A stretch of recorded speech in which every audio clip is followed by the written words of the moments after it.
ఎందుకు అనే ఒక డౌటొస్తది. ఎందుకురా మనం ఈ ఛానెల్ సబ్స్క్రైబ్ జేసుకోవాలని జెప్పేసి. దానికొక క్లారిటీ నేనేమిస్తానంటే, సోదనిపిస్తుందా? అయినా పర్లేదు నా ఛానెల్ నేను 100 వాగుతాను. మనకి గతంలో ఒకటుంటది. టెక్నీషియన్‌గా ఉన్న వర్క్ కంటే కెమెరా ముందు ఉన్నోళ్ళకే పేరొస్తుందని చాలా సార్లు నేను ఫీలయ్యాను. ఈ పేపర్లు ఇందాక చూపుతున్నా గదా! గాలి కోసం గాదు. బేసిక్‌గా ఇదేంటి అంటే script papers.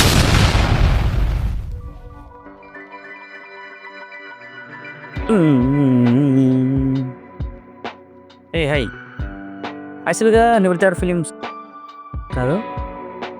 Film maker PR అనే యూట్యూబ్ ఛానల్‌లో నేను ఈరోజు కంటెంట్ క్రియేషన్ గురించి మాట్లాడదాం అనుకుంటున్నాను. అట్ ద సేమ్ టైమ్ నా ఇంకో ఛానల్‌ని ప్రమోట్ కూడా చేద్దాం అనుకుంటున్నాను. మనమే ప్రమోట్ చేసుకోవాలి. అందుకే నా ఛానల్ ఇంకోటొచ్చేసి 'నివృత్తి arts INDI film production' like films అనమాట. దానవం కొలాబ్ చేస్తున్నాం.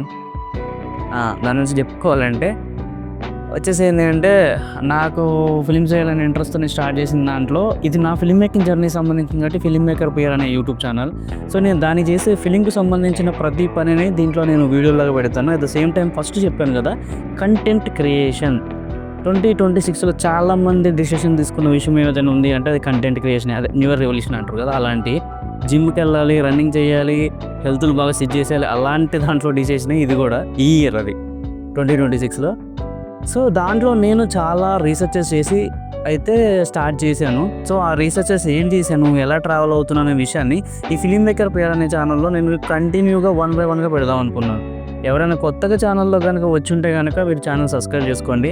ఎందుకు అనే ఒక డౌట్ వస్తది. ఎందుకురా మనం ఈ ఛానల్ సబ్స్క్రైబ్ చేసుకోవాలని చెప్పేసి. దానికొక క్లారిటీ నేనేమిస్తానంటే, నేను నా 2 ఛానల్‌ని ఎలా రన్ చేస్తున్నాను, నా ఐడియాస్ ఏంటి అని మాత్రం క్లియర్‌గా ఈ ఛానల్‌లో పెడతాను నేను. అట్లని చెప్పి ట్యుటోరియల్ చెప్పట్లేదు. నేను వెళ్ళి ట్రావెల్‌ని మాత్రమే మీకు చెప్తున్నాను. సో ఈ విషయంలోకి వచ్చేసరికి ఏంటంటే ఈ పేపర్లు ఇందాక చూపుతున్నా కదా! గాలి కోసం కాదు. బేసిక్‌గా ఇదేంటి అంటే స్క్రిప్ట్ పేపర్స్. నేను నెక్స్ట్ చేయబోయే షార్ట్ ఫిల్మ్స్‌కి సంబంధించిన స్క్రిప్ట్‌లన్నీ అయితే రెడీ చేశాను. ఒక 6 స్క్రిప్ట్‌లు అయితే రెడీ అయ్యాయి నా చేతిలో. అట్ ద సేమ్ టైం నేను 'నివృత్తి ఆర్ట్స్ ఫిలిమ్స్' అని చెప్పాను కదా! దాంట్లో అయితే కాస్టింగ్ కాల్ అని ఒక వీడియో పెట్టాను. దాన్ని నేను ఇక్కడ పైన లింక్‌లో ఇస్తాను. పాసిబిలిటీ వెళ్తే చూసి రండి. దాంట్లో చెప్పి ఒక మ్యాటర్ సింగిల్ లైన్‌లో చెప్పేస్తాను. అదేంటి అంటే నేను ఛానల్ ఏదైతే ఉందో దాంట్లో చేసే వీడియోలకి కాస్టింగ్స్‌ని కొత్త వాళ్ళని తీసుకొని చేద్దాం అనుకుంటున్నాను. ఆ విషయం గురించి ఆ వీడియోలో అయితే చెప్పాను. అట్ ద సేమ్ టైం ఇప్పుడు ఈ స్క్రిప్ట్‌ల గురించి ఎందుకు ఎక్స్‌ప్లెయిన్ చేస్తున్నానంటే దీంట్లో క్లియర్‌లీ నా పాయింట్ ఆఫ్ వ్యూ నుంచి నేను ఆ ఛానల్‌కి ఏం చేయబోతున్నాను అనే మ్యాటర్‌ని చెప్పాలనుకుంటున్నాను కాబట్టి సోదనిపిస్తుందా?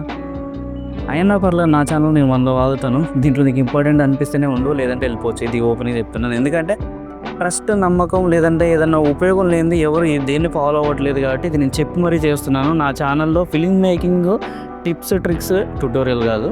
నేను వెళ్ళే ట్రావెల్‌లో నేనేం చేస్తాననే విషయం తెలుసుకుంటూ నువ్వు కూడా యూట్యూబ్ ఛానల్ రన్ చేయాలనుకుంటే కనుక నేను చేసే ప్రతి స్టెప్‌ని ఈ ఛానల్‌లో అయితే చెప్తాను. ఓకేనా? దీంట్లో నేను కొన్ని అనుకుంది ఏంటంటే ఫస్ట్ వచ్చేసి కన్సిస్టెన్సీ. నేను చాలాసార్లు అంటే స్టార్ట్ చేసి అలా చాలాసార్లు అయింది. ఏంట్రా దీని గురించి స్టార్ట్ చేసినప్పుడు అంటే కన్సిస్టెన్సీ. అంటే నేను ప్రాపర్‌గా ఒక ప్లాన్ లేకుండా కన్సిస్టెన్సీగా ఒక టైం, ఒక డెడ్‌లైన్ లేకుండా పని చేశాననమాట. సో పని చేశాను, ఫలితాలు వచ్చాయి. కానీ దానివల్ల నేను సాటిస్ఫై అవ్వలేదు. ఎందుకంటే 100% నా ఎఫెక్ట్ లేనప్పుడు, నా ప్లాన్ లేనప్పుడు, ప్లానింగ్ లేనప్పుడు మనం అనుకున్న పని 100% ఫిల్ అవ్వదు. అలా చాలా సంవత్సరాలు, సంవత్సరాలు అయిపోయిందనమాట. సో అప్పుడు నేను క్లియర్ ప్లాన్‌లోకి వచ్చి ఈసారి క్లియర్‌గా స్టార్ట్ చేద్దాం అని చెప్పేసి నేను చేసిన ఫస్ట్ కన్సిస్టెన్సీ వర్క్ ఏంటంటే నాకున్న మిస్టర్ పిఆర్ అనే ఒక ఇన్‌స్టాగ్రామ్ పేజ్‌లో మినీ బ్లాగ్స్ స్టార్ట్ చేశా. లైక్ నేను ఒక 365 డేస్ టార్గెట్ చేసుకొని ఈ 365 డేస్ ఎవ్రీడే ఒక వీడియో పెట్టాలి అనే ఒక టార్గెట్‌లో మినీ బ్లాగ్స్ అనేది స్టార్ట్ చేశాను. దాంట్లో నేను వెళ్ళే ట్రావెల్‌ని చాలా షార్ట్‌గా నేను ఏం చేయబోతున్నాను అనేది ఇంటిమేట్ ఇస్తూ వీడియోలు చేశాను. దాన్ని ఫలితమే నేను 11th డే రోజు నేను రాజీవ్ కనకాల గారిని అండ్ సుమ గారిని కలవడం జరిగింది. ఆ రీల్‌కి మంచి ఆదరణ వచ్చింది. సో నేను చేసే పనులు ఇలా ఇంకోటి ఏంటి అంటే మనకి గతంలో ఒకటి ఉంటుంది, అడగకపోతే అమ్మాయిని అన్నం పెట్టదని. అట్లాంటిది ఈ కంటెంట్ క్రియేషన్ టైంకి వచ్చేసరికి మన గురించి మనం చెప్పుకోకపోతే ఎవడు చెప్పడు. మనం చెప్తే డప్పేసాం అనుకోని ఇంకోటి అనుకోని, కానీ మన గురించి మనం చెప్పాలంతే. చెప్పకపోతే ఎవరికి తెలియదు, తెలియకపోతే లోకానికి తెలియనప్పుడు నేను ఎవడు గుర్తించడు. ఇంకొక విషయం ఉంది దీంట్లో. లాజిక్ ఏంటి అంటే నేను టెక్నీషియన్‌గా చాలా సంవత్సరాల నుంచి వర్క్ చేశాను.